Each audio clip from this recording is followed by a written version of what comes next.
You want to do this, Jandy Pants?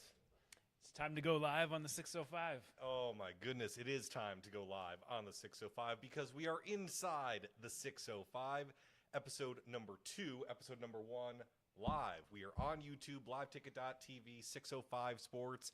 You can comment. You will be able to ask you, this man, Jason Andera, anything. By the way, David Brown, Jason Andera, welcome to our humble little show.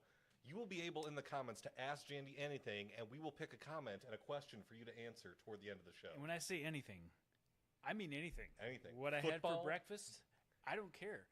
Ask What me did you anything. have for breakfast? I might not answer it. I'm ashamed to say I went donut today. Why are you ashamed of that? Because I go donut way too often. That's why. As long as teams don't go donut on the scoreboard, That's I think right. regular donuts are just All right, fine. But either way, we're going to have a lot of fun this week. 4 of the South Dakota classes got started. 3 will get started this week. All 7 classes finally in action this week. But we're going to start with some individual awards. We're charitable people. We like to give things out. We'll start with something sweet. My namesake. Yes, brownie points. I 3 love this. brownie points to start this week. And these are team awards. So we will start with Winner Chicken Dinner. Yes, the Winter Warriors, a 36-0 shutout of number 5 Hot Springs. You consider the fact that they still don't have Sean Hammerbeck, their Nebraska recruit, and they started slow last season, an 8-0 win over Tri-Valley. They've been upset in the playoffs by their own standards each of the last 2 seasons. This game, a top 5 matchup, coming out of the gate right away. The old cliche is winners win. This game proves to me they're on a mission. And they did it, like you said, right out of the gate. This is a team that jumped all over the state champs in their first game back. They had a couple of defensive linemen out for that game, and they still played alarmingly good. Carson Kieser just killed it in the backfield. No matter who carried the ball, it was a tough night. Yep, for Hot Springs. Carson Kieser had 3 touchdowns. Zach Olson, Riken Oral also had a touchdown each for Winner. Second, moving down the 9-man, how about a congrats to Hill City and Scotland Menno? They get wins in their first games at 9AA. The Rangers over Stanley County 48-6. Trappers over Gregory 36-18. They scored 30 unanswered to win that game over the Gorillas. Impressive wins for both. I think most people that I talked to said they were surprised by some outcomes. They pointed to Hill City and said, what's going on in Hill City? They beat Stanley County, a pretty good 9AA team. They really did show out. And then Scotland Menno, huge for them. Everybody kind of wonders what they'll be like going down to 9-man as the co-op that they are. I think they could be dangerous. They got another tough game coming up this week. So Gregory week 1, week 2 another tough game. We'll see if the Trappers can keep on collecting W's. And keep on trapping wins for Scotland Menno. And my third brownie point, kind of a bit tongue-in-cheek, Fulton area. Why? They didn't play a game, and they moved from number 3 to number 2 in the 9B poll. Can't get better than that. That's easy. I mean, you go to the Dome last year, you get some respect as number 3, but now, you know what? Up to number 2.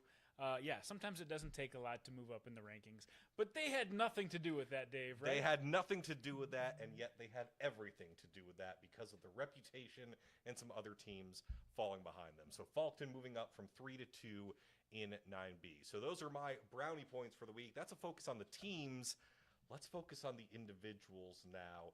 There were, as you said to me earlier, there were probably hundreds of top performers, but you had to limit them down. Who were your top performers of this first week of South Dakota football? Yes, I heard from several of you. So every week I put together some of the best performers I see throughout the state, and I ask for your input, and I got your input, by the way. A lot of people said, this guy went for 100, this guy went for 150, this guy went for 200, and I would love to be able to recognize as many of these kids as possible. But for this show's sake, I picked out a top 10 list and then a game ball winner. So let's go through some of those top performers of last week, starting with Alec Austin of Centerville. This kid, just a junior, 6'4", big arm, big legs, threw for 320 yards and 4 touchdowns. And oh, by the way, made 3 sacks on the defensive side. This guy is playing like an all-state player right out of the chute, so give him some props. How about Sutton DeWald from Hanson? A 50-0 win over Garrettson, but he came in with 4 touchdowns, 3 of them rushing, and then he got 1 on a blocked punt return. So Hanson off to a good start before they face Hamlin coming up this week. And then how about a couple of Viborg Hurley players? Brenner Gertis, he wasn't even supposed to be the starting quarterback going into the season, but as Schroedermeyer had some arm issues, Brenner Gertis steps up, and what does he do in his first game as quarterback? 7 of 16, 277 yards, and 2 touchdowns. He found Nick Hansen. Actually, he had just those 2 touchdowns to Nick Hansen, had a couple more as well. And then Nick Hansen, of course, a great basketball player, shows what he can do on the football field as well. So big day for those two. How about Holden Havlick? We're going to see him later on the live ticket top plays of the week. He had some monster throws in the game, and he put up 294 yards through the air. And in a close game with Bridgewater Emory-Eaton, I think that's going to be key to see what he did against a really good team just at the start of the year. How about Gannon Kniebel of Wagner? Wagner could be a threat this year. They've got a big game coming up with Winter, but they've got the guy to do it in Kniebel. He is a tough runner, ran for 140 yards, 5 touchdowns, 10 tackles on the defensive side. How about Coulter Kramer? Love Coulter Kramer. We're going to talk a little bit more about Coulter and what he did with Parkston when Ryan Deal comes on, but we had to recognize him too for top performers. 210-yard rushing day for him. Ryder Mahalik of Woonsocket, Wessington Springs, Sanborn Central went up and made some unbelievable great catches in that game, went over 100 yards. So we already talked about his quarterback. Got to give props to the receiver as well. Isaiah Olson of Mount Vernon Plankinton, 3 rushing touchdowns and passed for another. They got a big win to start their season, 42-16 victory. And then Donovan Rose out of Sioux Valley.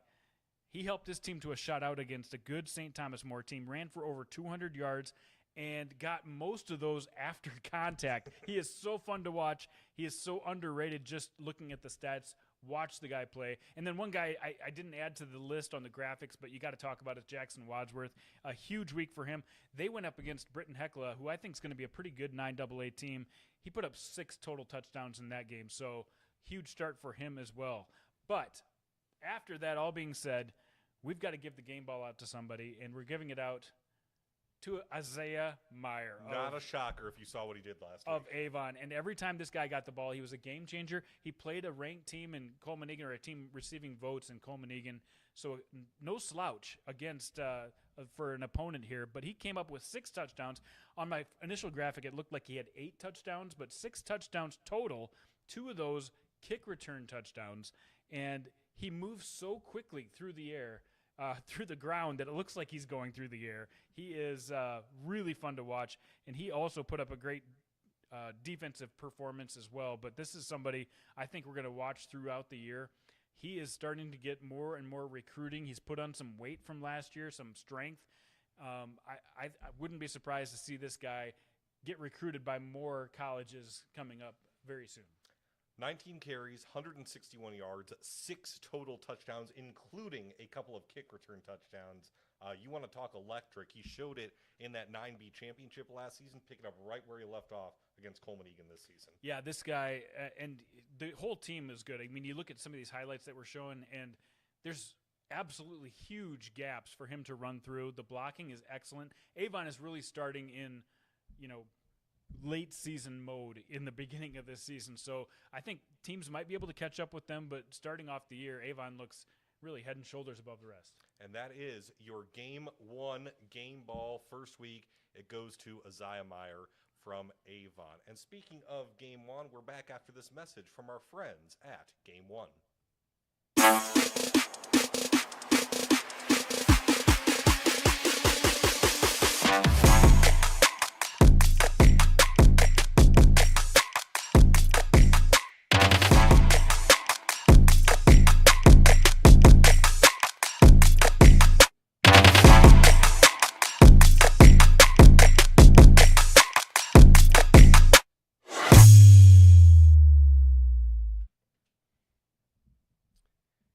And welcome back. Again, Isaiah Meyer, your Game 1 game ball winner for this week, and discussing all things, both what's happening this week and what occurred last week. The man at 605 Sports, Mr. Ryan Deal, you had a chance to catch up with him. Yeah, and every week I'm going to try to talk to Ryan and find out what's going on in his world. He does a great job with feature stories. Go to 605 Sports for all the write-ups every week, and it's not just football. It's throughout all of high school sports. But we focused on a couple of games that he wanted to talk about this week, and here's a look at our conversation, Ryan Deal and I. All right, time to talk with Ryan Deal, 605 Sports and LiveTicket.tv.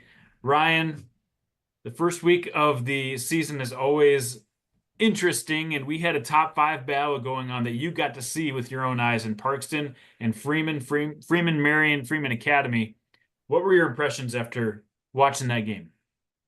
Very, very impressed with Parkston. We knew they were going to be good this year. Obviously lost some players off that team, but we all kind of figured that they were going to be still a solid team, and obviously had them ranked number 1 in the preseason. Faced Freeman Marion Freeman Academy right off the bat. I was anticipating a little bit better of a game. I still think Freeman is still a team to look out for down the road, early in the season. Still want to give those guys benefit of the doubt. But Parkston, man, they look good in that game. Coulter Kramer, he really shined in that game. And I talked to him after the game, and he's dealt with injuries the last couple years or last season, and had to split carries with Luke Borman and Braden Jervik, a couple All-Staters who are now graduated. And I asked him about, this is kind of your time to shine, so to say. And he wasn't all about that. He was about the team. He's a we guy, not an I guy. So very refreshing to talk to Coulter after the game, and just how his approach, and he's a team first type of kid and everything. So really impressed with Coulter, and really impressed with Parkston in week 1. Very cool. It's always fun when you get to meet the athletes, and they are really humble like that. So that was great. How about week 1 surprises? Anything that jumped off the page that you were like, didn't see that coming? Yeah, we'll stick in the 9AA ranks. Coming into the season, I was pretty high on Stanley County, and I still think the Buffs are, got a shot to be a kind of a contender there in 9AA. But Hill City looked good right off the bat, facing the Buffaloes. So I don't know what that says about either of those teams. I guess maybe we were overlooking Hill City way out there, West River and everything. Don't really know a lot about those guys, but again, I still anticipate Stanley County having a nice team this season. But that result by Hill City beating Stanley County pretty handily was one that kind of made me kind of raise the eyebrows a little bit, and kind of thinking, oh, what's going on here? We got to do some digging on Hill City. So that was kind of one game that really kind of had me what was kind of a surprise and everything. And Hill City gets to play Lemon McIntosh, another team that had a definitive win in week 1. So you're right. As we go through the chapters, the weeks of the year, we find out a little bit more about how this story is going to unravel, don't we?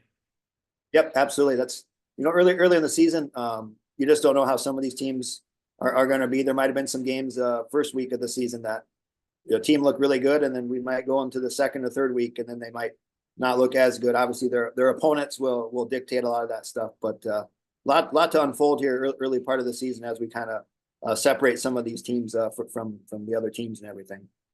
All right, well, coming up this week, we've got our first full week of action, all 7 classes going at it. Let's talk about the 9-man game that you're looking forward to the most. Yeah, I would say that Hamlin, Hanson. I know I'm really sticking with the 9AA beat right now and everything, but I think Hamlin and Hanson is a game that I've kind of got circled, and we'll keep an eye on.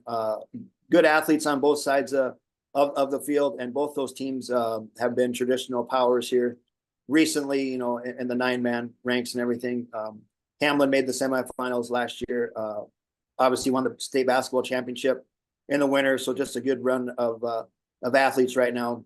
And Hanson, those guys are always in the mix in the 9-man ranks and everything. But kind of interesting this year, new coach, Jim Haskamp has stepped down as coach of the Beavers, and Jacob Giles takes over as the head coach. So probably a little bit different philosophy, I guess you could say, as far as how he's going to run his offense. I think a lot of people anticipate Hanson's maybe going to spread it out a little bit more, kind of go away from some of their traditional stuff they've run in the past. So that'll be interesting to see how that one kind of plays out, and just kind of how Hanson will look early in the season with kind of some of their new schemes and everything. And obviously Hamlin's just a great team right now with some good athletes. So I anticipate that one will be a fun one. Yeah, both those teams an impressive opening week. That should be a good one. How about in the 11-man game? All 4 classes going in 11-man football. Is there one that you're looking forward to the most? I think that Rapid City Christian, Canton, Rapid City Christian last year in 11B, made it around all the way to the semifinals, lost to Hot Springs in the semifinals. Hot Springs went on to win it. So it goes to show you how Rapid City Christian, how good those guys were last year. Return a lot off of that team. Great basketball players right now. So just a good run of athletes at Rapid City Christian. And now who do they play? Their first game in the 11A ranks. They got to play Canton, the number one team. So it'll be interesting to see how it goes for them in that first game moving up to 11A. And obviously Canton, Kane Wallner going to USD. He's the headliner for Canton and everything. So I anticipate that one will be one that I'm going to kind of keep an eye on. And we also should mention Rapid City Christian. They play Sioux Falls Christian and Del Rapids in the next few weeks as well. So welcome to 11A for the Comets. So we'll see how it goes for those guys. Yeah, a tough beginning, but this is a team that's proved they got beat by the eventual champions last year in 11B, that they belong in 11A. We'll see how that plays out over the next couple weeks. Ryan, always fun to check in with you. Keep up the great work. Absolutely. Talk to you later, Jason. All right, thanks to Mr. Ryan Deal and Jason Andera. I'm solo now. Jandy's actually behind the camera just momentarily because we are introducing something that has been in the works ever since we conceptualized this show, and that is the Wheel of Football Justice. For fans who have been in the local news scene for a while, think circa 2008, KSFY, our dear friends at KSFY, now Dakota News Now, had the Wheel of Justice to highlight criminals and bring attention to criminals in the area. Ours is much, much happier. It's a wheel that says, you know what? We don't have to start with 11 AAA every week. We don't have to start with 9 AA every week. We are going to spin the wheel every week, and that class, or the question mark for Ask Jandy Anything, will be chosen. And so what we will do, we will spin the wheel, and then we will start talking about that class and then work our way up. So if it lands, for example, on 11A, we will go to AA, AAA, then back around to 9B, 9A, etc. You'll get the hang of it. We're going to have this all season long. And so the ceremonial first spin of the Wheel of Football Justice. Here we go.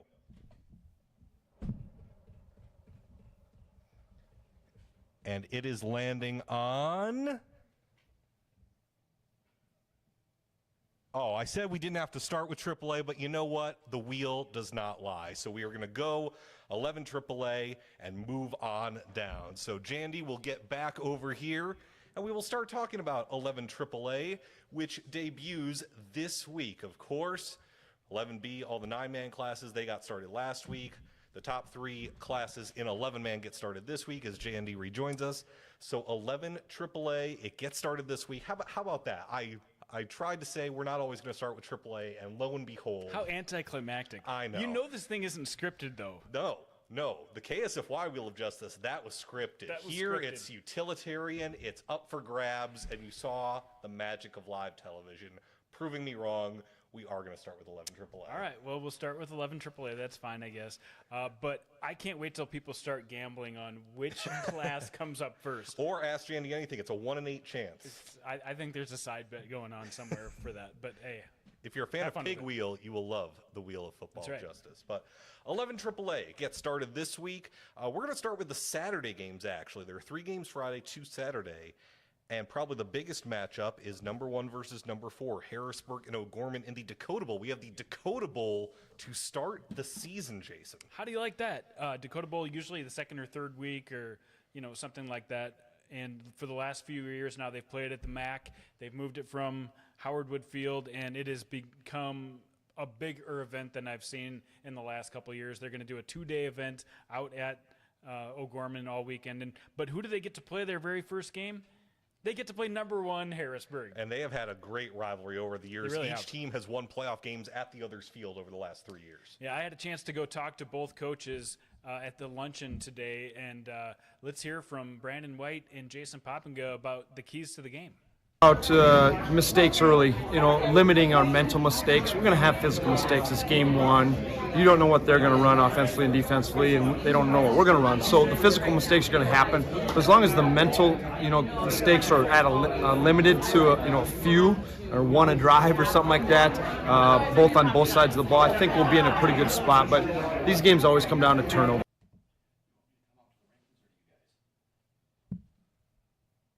I think is going to be in the best position come fourth quarter.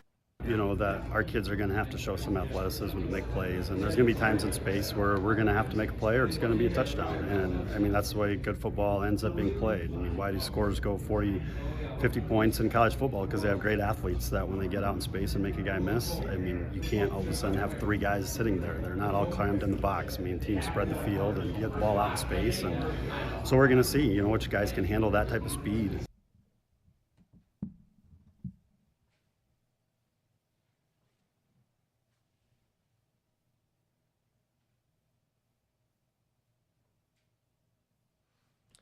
You heard from both coaches, Mr. Poppinga and Mr. White, and obviously no love lost between these teams, and a good matchup just because I think there's not necessarily question marks about each, but when you have such high-profile players moving on from their senior years last season, you kind of are intrigued to see which of the the sophomores and juniors will step up. Yeah, only 14 seniors for O'Gorman, the fewest seniors Jason Poppinga's had since he's been at O'Gorman.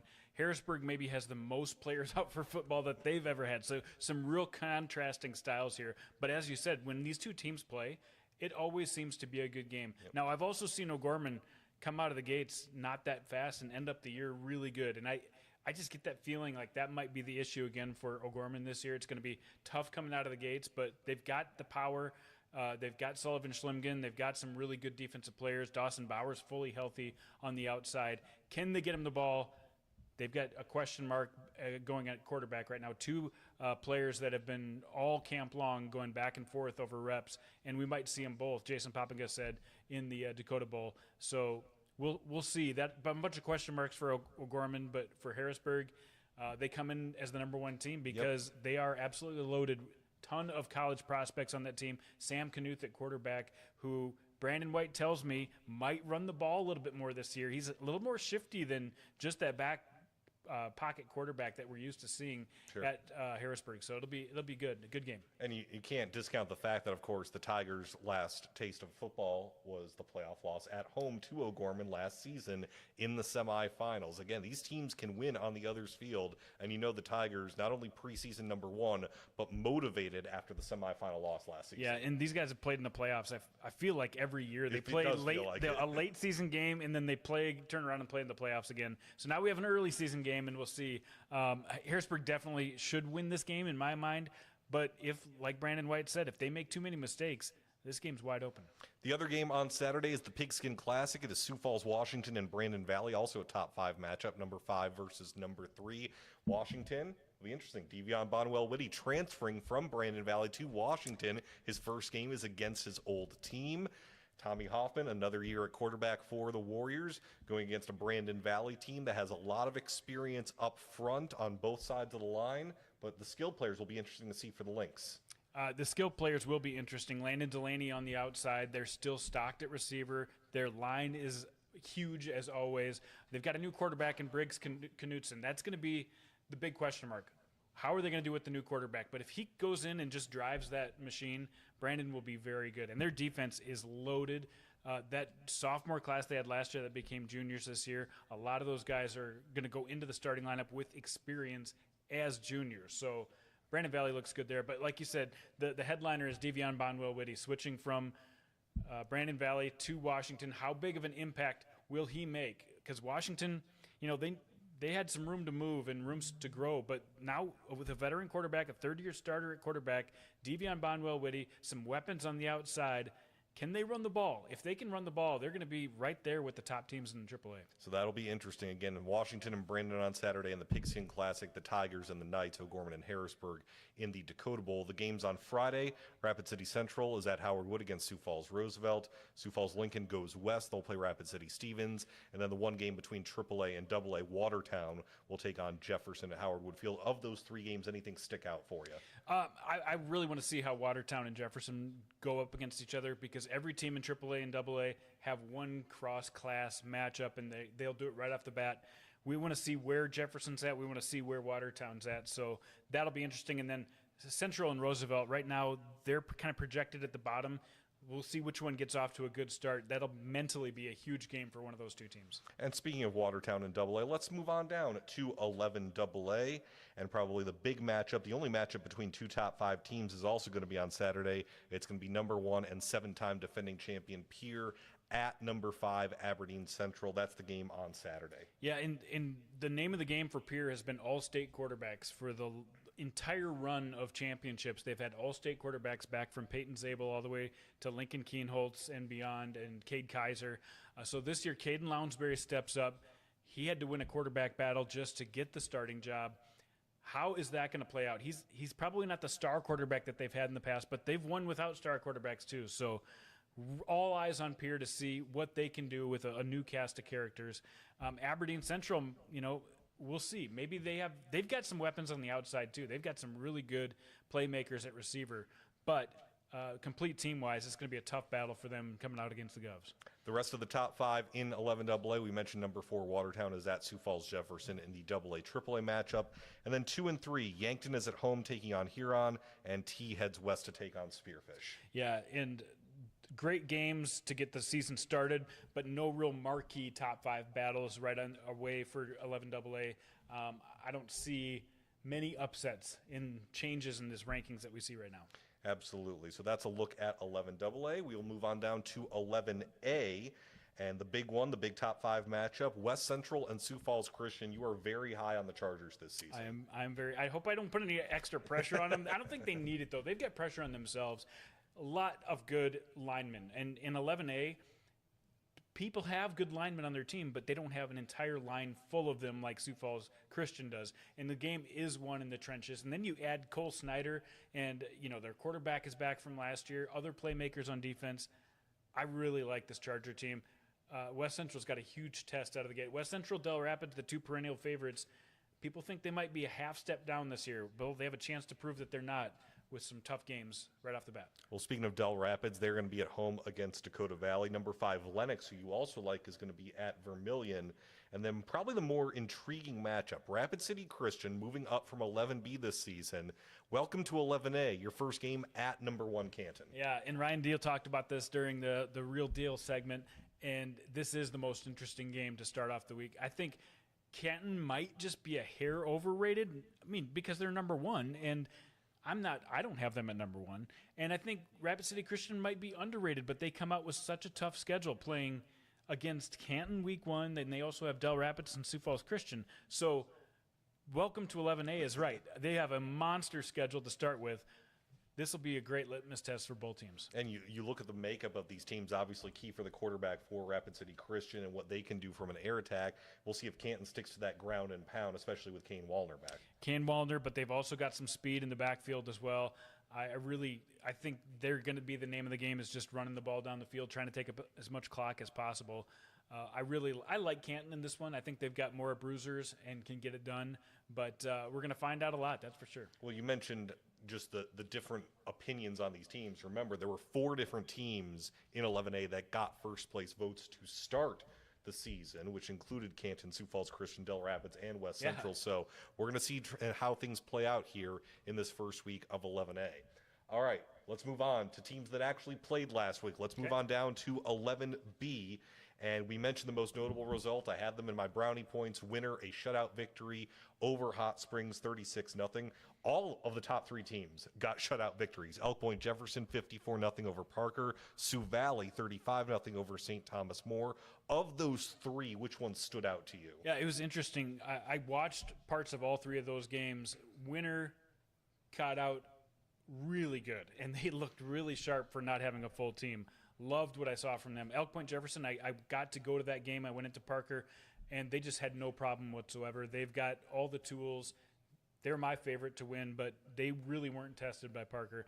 And then Sioux Valley, St. Thomas More, the first half of that game, it didn't look like Sioux Valley was that much better of a team. They did play really good on defense, but they had trouble moving on offense. And then Donovan Rose got going and couldn't be stopped, and they just put the gas down in the second half. So to me, Winner's the most impressive team in week 1. Elk Point Jefferson gave us exactly what I expected, and Sioux Valley played an excellent second half and showed they've got a lot of room to improve.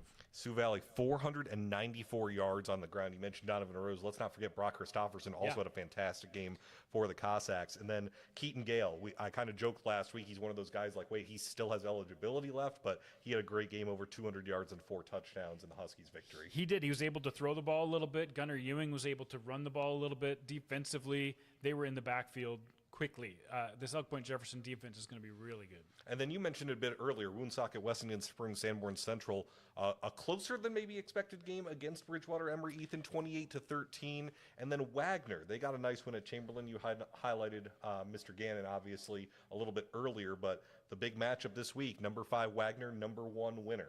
Yeah, just to get back to Woonsocket, Wessington Springs, Sanborn Central, they tried to throw early. It was a little rough against Bridgewater Emory Ethan, but that's because BEE is very good on the defense. And it was week 1, but they did iron that out, and they got it going. Wagner, they worked their way into the rankings. They really impressed in their first game of the year, but I don't know how long they'll stay in the rankings now that they got to play winter. We'll find out. But they are a legitimate team and a legitimate test for the Warriors coming up on Friday. Elk Point Jefferson and Sioux Valley, by the way, off this week. So Winner and Wagner, the only top 5 matchup in 11B.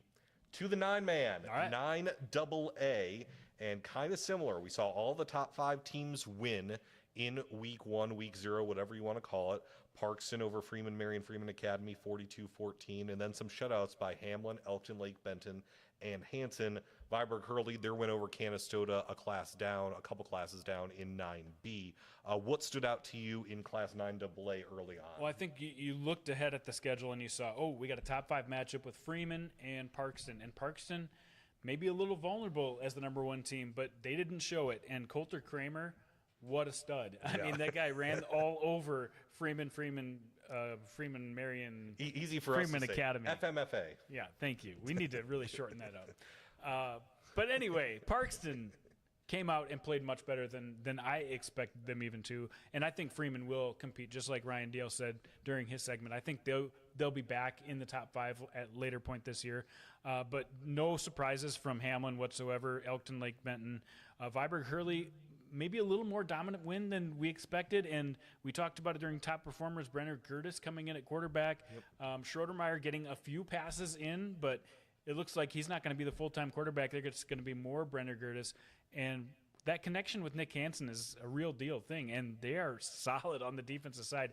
That's the game I'm going to go watch this week is Viborg Hurley taking on Elkton Lake Benton. I think that's going to be fantastic. That is a number 3 versus number 5 matchup. And to your point on Gertis, you pointed it out, 4 touchdowns to 4 different receivers. So it's not just Hansen. They got a bevy of options on the offensive side of the ball. Yeah, they can spread it around. He did a great job, and we'll see how repeatable that is coming up this week against a really stout defense. So Elkton Lake Benton at Viborg Hurley, it's a 3 versus 5 matchup. And then the 2 H's, Hanson and Hamlin, number 4 against number 2. Yeah, this is interesting. I had a chance to catch up with Jacob Giles this week, the brand new head coach at Hanson who took over. And some people think just because Giles used to run the 5 wide and he went to Madison and lit it up through the air, went to Dakota State and did the same thing, that's what Hanson's going to do. Well, I don't think so. I think they're going to stick to what they know well. These kids have come all the way through the system running the football, but they are much faster than they've been in the past. This game between Hamlin and Hanson is going to feature some of the most speedy guys that you're going to see in all of 9-man football in this game. And that's going to be the key to the game, Jacob told me, is which team can prevent the big plays. Of course, they can both go out and make the big plays. Which team can prevent those big plays? So defense is going to be huge. And, of course, you got to control the line of scrimmage, even though it's a 9-man game and you only have 3 on the line. That's going to be huge in this game as well. Yeah, you want to talk about limiting the big play. No such luck for either of their opposing defenses last week. Hamlin 52-0 over Britton Hecla. Hanson 50-0 over Garrettson. So both teams coming off of 50-point shutouts. Yes, not great for getting ready for the next week. But I'll tell you what, the Hamlin win over Britton Hecla, I still think Britton Hecla could be a team that makes the playoffs here. Garrettson maybe not as tough of an opponent in week 1 for Hanson as Hamlin was with Britton Hecla with their hands full. So that bodes well for me and some other people who think that Hamlin is the team to beat in 9AA. All right, 2 top 5 matchups in 9AA. A fantastic week on tap in the largest class in at 9-man. To 9A, Howard, the newcomers on the block, 45-8 over Alcester Hudson. Wall with the shutout victory over Phillip. Warner over Castlewood. Again, the top 5 teams all win. Wolsey Westington over Esteline Hendricks, and Harding County Bison over Potter County. Big takeaway from this one, I guess maybe a lot of as expected here in 9A. Yeah, we saw what we thought. Wall came out and reminded us that they are a top team, even though they've got some new players, some of the same names we're used to seeing in Amiot and Blazius, but some new first names, and they're still continuing to make those big plays. Warner coming out and getting that win in the first week, validating them as your top team in 9A. So I don't know if they did that. They only won 25-6, but I'm kidding. Warner is obviously still going to be a contender in this class. They're a top team, and Wolsey Westington I think is going to move up the rankings as the year goes on too. They've got a tough game coming up with Dubrook, and speaking of Dubrook, they played Centerville the first week, who received some votes now. Yep. And kind of used to be, you just would be forget about those teams in that conference that Centerville's in. We're going to have to pay attention this year. Centerville's the real deal, and with Alec Austin back there throwing the ball, they've got some weapons running the ball. They could be a factor in 9A this year with so many good teams that we'll have to see if there's room for them to move into the top 5. I mean, Alec Austin was one of your top performers this week, and it's clear that Centerville at least has the offense to be able to put up some points and maybe challenge some of these teams in 9A. They're at Alcester Hudson this week.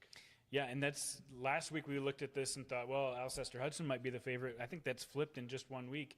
Alcester Hudson's still a good team, but I think Centerville really showed that they're at least at that level. That could be one of the more competitive games we see all week in 9-man football.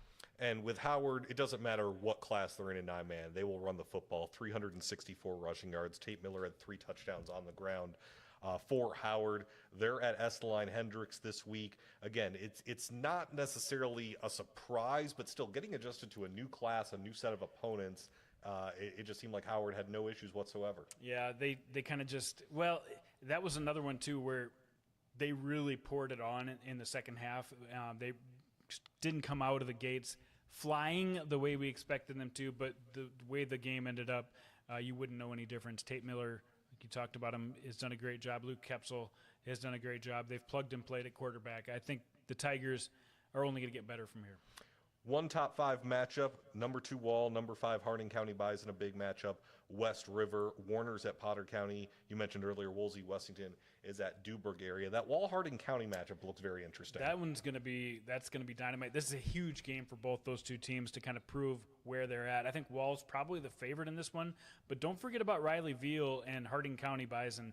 These guys have built up their players over the last few years as far as numbers of players going out for football since they started co-oping with Bison, and Jay Wamman does a great job of getting these guys ready to play each and every week. Really interesting because these two styles are very similar. You've got a lot of rodeo, a lot of wrestlers on both teams who go out and play football in the fall for fun as well. So just tough guys.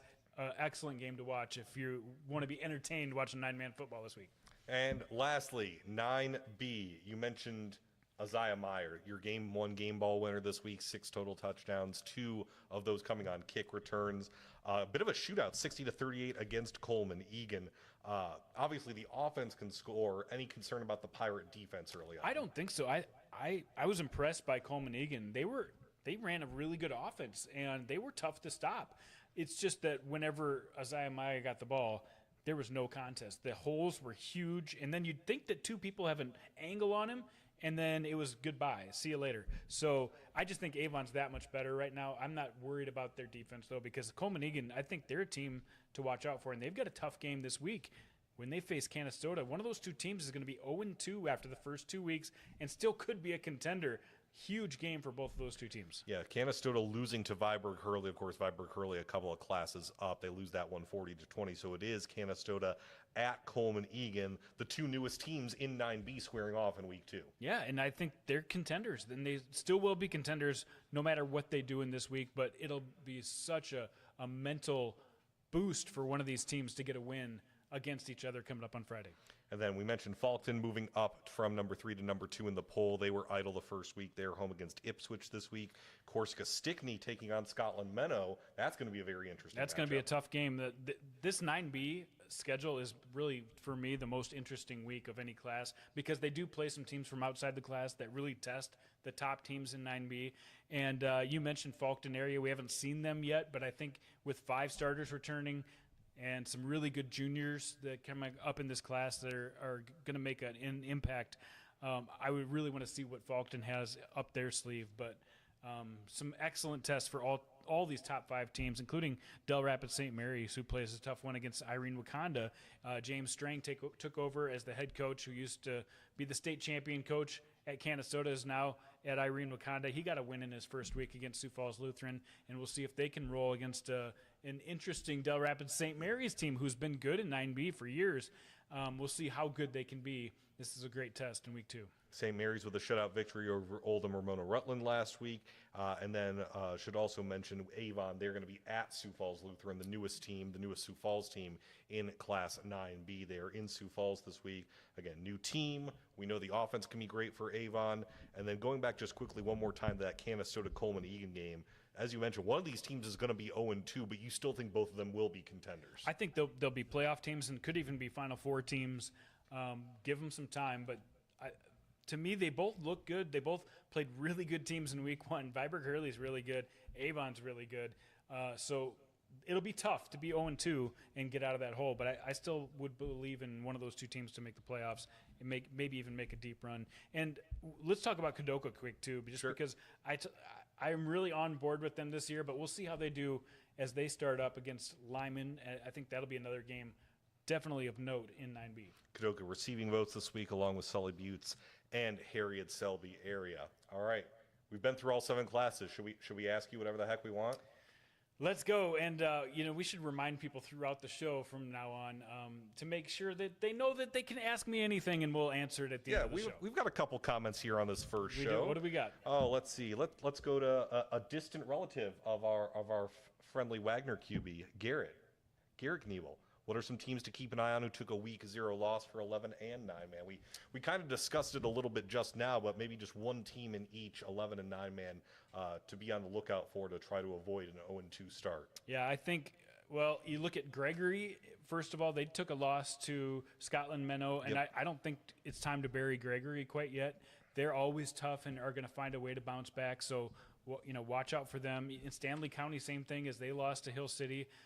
They have a really tough schedule here in the next couple of weeks, but I think they could come back. We already talked about Coleman-Egan and Canastota, 2 of my favorite teams who have a chance to bounce back and do some big things. But 11B, let's look. Do you got any help for me, Dave? I haven't researched this, but who was You haven't researched it. who was 0-1 in week 1 and has a chance? I don't have the standings in front of me. Maybe Hot Springs? I mean, coming off.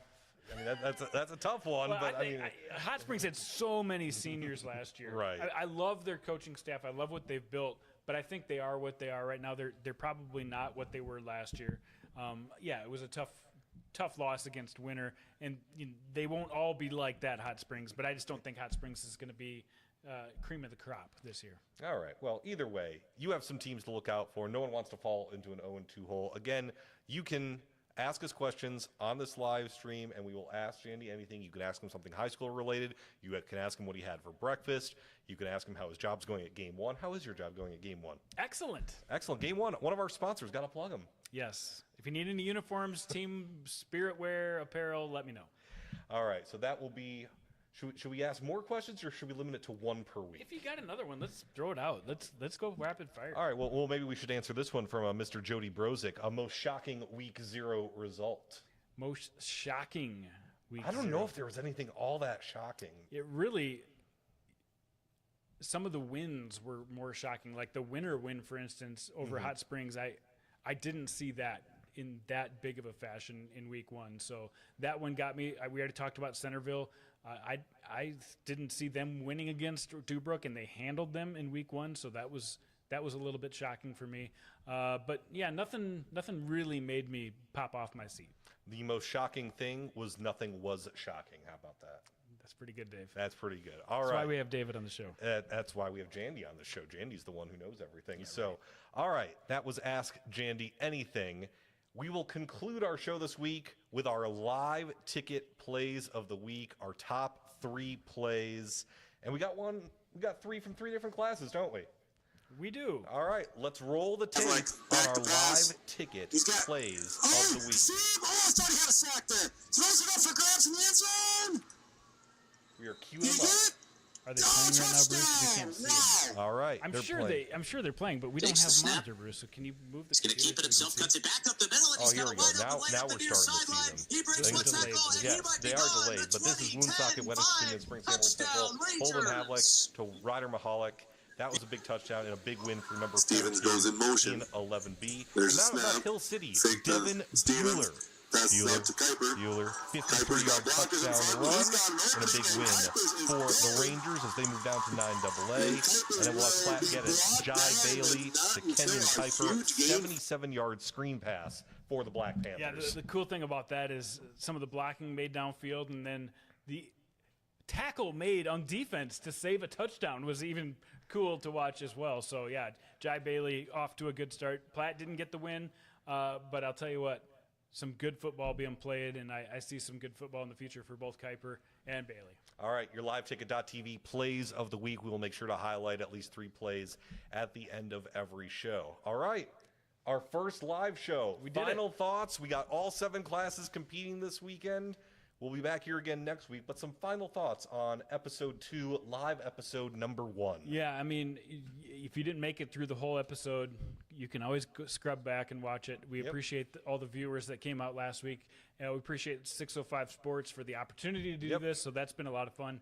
But just in general, I think most people are looking forward to some of those 9AA matchups. I'm personally looking forward to Hanson-Hamlin to see where those 2 teams are at, and then Viborg-Hurley and Elkton Lake Benton. I think they're going to be really good games, interesting if nothing else. But for sure, that Viborg-Hurley, Elkton Lake Benton game, I think that could be dominant. So I'm going to head to that game. If you're watching the show, come say hi.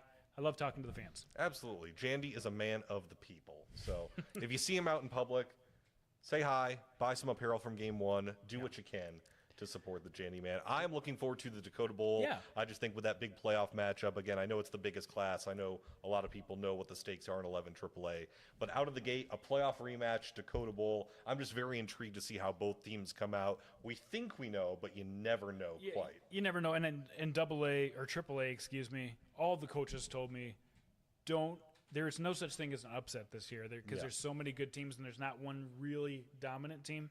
We're going to find that out, obviously, but I think we'll see that on display with Washington and Brandon Valley, too. I really like Brandon Valley, but really interesting to see the Devion Bonwell-Whitty reunion tour. Absolutely. We're not, as you said, we're not going to have a dominant team in AAA this season. We're not going to have a 2023 Lincoln. We're not going to have a 2022 Jefferson.